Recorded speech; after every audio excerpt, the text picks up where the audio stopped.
السلام علیکم ورحمۃ اللہ وبرکاتہ۔ ناظرین، آج میں آپ لوگوں کے سامنے سیدہ زینب رضی اللہ عنہ کے اوپر جو مصیبتیں گزریں اس کے بارے میں واقعہ رکھنے لگا ہوں۔ سیدہ زینب رضی اللہ عنہ جب پیدا ہوئیں تو اس وقت نبی صلی اللہ علیہ وسلم کی عمر مبارک 30 سال تھی۔ ان کا نکاح مکہ ہی میں ابو العاص رضی اللہ عنہ بن ربیعہ سے ہوا تھا۔ ابو العاص رضی اللہ عنہ کی والدہ ہالہ بنت خویلد حضرت خدیجہ رضی اللہ عنہ کی سگی بہن ہے۔ یہ نکاح حضرت خدیجہ رضی اللہ عنہ کے سامنے ہوا تھا۔ سیدہ زینب رضی اللہ عنہ اپنے والدہ کے ساتھ ہی داخل اسلام ہو گئی تھیں، مگر ابو العاص رضی اللہ عنہ کا اسلام تاخیر میں رہا۔ جنگ بدر میں ابو العاص رضی اللہ عنہ قریش کے جانب تھے۔ ان کو عبداللہ بن جبیر بن نعمان انصاری نے اسیر کر لیا۔ سیدہ زینب رضی اللہ عنہ نے ان کے فدیہ میں اپنا وہ ہار بھیجا تھا جو خدیجہ رضی اللہ عنہ نے بیٹی کو جہیز میں دیا تھا۔ ابتدائے ایام نبوت میں کافران مکہ نے ابو العاص رضی اللہ عنہ کو بہت اکسایا کہ وہ حضرت زینب رضی اللہ عنہ کو طلاق دے دے، مگر اس نے ہمیشہ انکار ہی کیا۔ ایک موقع پر آپ صلی اللہ علیہ وسلم نے اس فعل کی توصیف شکر گزاری کے ساتھ فرمائی تھی۔ ابو العاص رضی اللہ عنہ نے اسیری بدر سے رہائی پاتے ہی نبی صلی اللہ علیہ وسلم سے وعدہ کیا کہ سیدہ زینب رضی اللہ عنہ کو ہجرت کی اجازت دے دے گا۔ چنانچہ سیدہ اپنے والد مکرم کی خدمت اقدس میں پہنچ گئیں۔ سفر ہجرت میں سیدہ زینب رضی اللہ عنہ کی مزاحمت حبار بن الاسود نے نیزہ تان کر کی تھی۔ اس صدمہ سے ان کا حمل ساقط ہو گیا تھا۔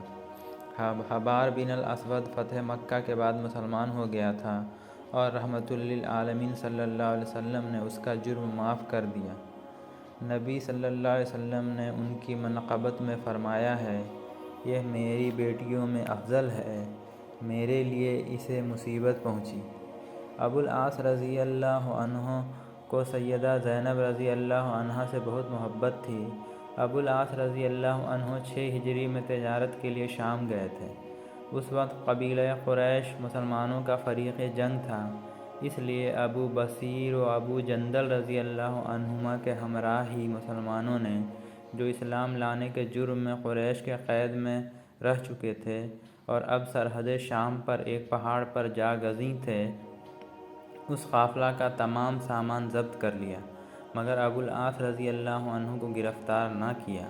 ابو العاص رضی اللہ عنہ وہاں سے سیدھا مدینہ طیبہ پہنچے۔ نماز کے وقت مسجد میں سیدہ زینب رضی اللہ عنہ کی یہ آواز مسلمانوں کے کان میں پڑی، میں ابو العاص بن ربیعہ کو پناہ دیتی ہوں۔ یہ آواز اس وقت سنی گئی جب مسلمان نماز میں داخل ہو چکے تھے۔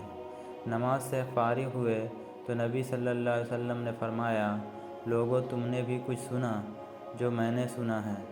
سب نے عرض کی، جی ہاں، واللہ مجھے اس سے پہلے کچھ علم نہ تھا، میں نے یہ آواز تمہارے ساتھ ہی سنی ہے، اور پناہ دینے کا حق تو ہر ادنیٰ مسلمان کو بھی حاصل ہے۔ پھر نبی صلی اللہ علیہ وسلم گھر میں بیٹی کے پاس گئے اور اسے فرمایا، بیٹی، ابو العاص کو عزت سے ٹھہراؤ، خود اس سے الگ رہو تو اسے حلال نہیں۔ سیدہ زینب رضی اللہ عنہ نے عرض کی کہ وہ تو مال قافلہ واپس لینے کو آیا ہے۔ تب نبی کریم صلی اللہ علیہ وسلم نے لوگوں پر یہ تقریر فرمائی، اس شخص کے متعلق جو ہم میں سے ہے وہ تم جانتے ہی ہو، تم اس کا جو مال ہاتھ لگ گیا ہو تو یہ داد الہی ہے، مگر میں پسند کرتا ہوں کہ تم اس پر احسان کرو اور مال واپس کراؤ، لیکن اگر تم اس سے انکار کرو گے تو میں سمجھتا ہوں کہ تم زیادہ حقدار ہو۔ لوگوں نے سارا مال حتیٰ کہ اونٹ کی نکیل کی رسی بھی واپس کر دی۔ ابو العاص رضی اللہ عنہ سارا مال لے کر مکہ پہنچا اور ہر ایک شخص کی ذرا ذرا چیز ادا کر دی۔ پھر دریافت کیا کہ کسی کا کچھ رہ گیا ہو تو بتا دے۔ سب نے کہا اللہ تجھے جزائے خیر دے، تم تو بڑے نیک نکلے۔ تب ابو العاص رضی اللہ عنہ نے کلمہ شہادت پڑھا اور فرمایا کہ اب تک مجھے یہی حال اسلام سے روکتا رہا کہ کوئی شخص مجھے مار لینے کا الزام نہ دے۔ اب میری ذمہ داری نہ رہی تو میں اب خلعت اسلام سے ملبس و مزین ہوتا ہوں اور مدینہ کو روانہ ہوں۔ وہ مدینہ پہنچے تو نبی صلی اللہ علیہ وسلم نے 6 سال کی مفارقت کے بعد نکاح اول ہی پر سیدہ زینب رضی اللہ عنہا کو حضرت ابو العاص رضی اللہ عنہ کے گھر رخصت کر دیا۔